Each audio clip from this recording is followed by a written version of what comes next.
আজ 12টা পার হলেই একটা গোটা বছরের পরিসমাপ্তি। পুরানো ক্যালেন্ডার সরিয়ে নতুন কোনো ক্যালেন্ডার বসবে টেবিলে। আতশবাজিতে গর্জে উঠবে আকাশ। দূর থেকে ভেসে আসা চিকনি চামেলি আরও জোরালো হবে। মাংস ভাত হই হুল্লোড় আনন্দ যাপনের পর একটা সকাল আসবে। এবার থেকে সব ঠিক হবে ভাবা একটা সকাল। সেই সকালে কি থাকবে?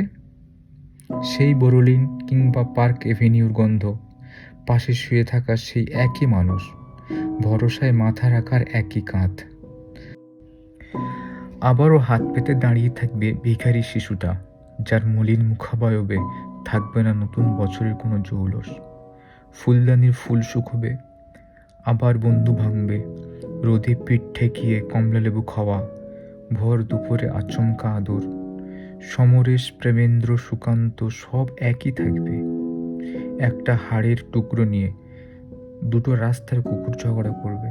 ওদের কে বোঝাবে যে নতুন বছরটা ঝগড়া দিয়ে শুরু করতে নেই?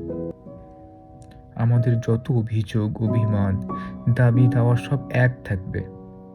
যে শিশু কাল ভূমিষ্ঠ হবে সে ছাড়া নতুন কিছুই থাকবে না নতুন বছরটায়। বদলাবে সংখ্যা, 3-এর বদলে 4 হবে। তবু অদ্ভুত আমরা ভেবে নিই সব ভুল মুছে যাবে নতুন বছরে। সাদা জুতোয় খড়ি দিয়ে ঢাকা দাগগুলোর মতো মিটে যাবে সব ভুল ভ্রান্তি। জলবসন্তের দাগে চন্দন ফোঁটার মতো প্রলেপ বসবে সবেতেই। আমরা নতুন বছরের রেজলিউশন নিই, আর একটা বছর ফুরিয়ে যায়। নতুন বছরগুলোই আমরাই কেবল পুরনো হয়ে যাই, সেই 2 তারিখ থেকেই।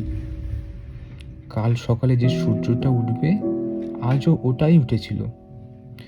সেই রোদে পুরনো আমিকে কেচে শুকোতে দিয়েছি। কাল নতুন আমিকে তুলে ভাঁজ করে রাখবো।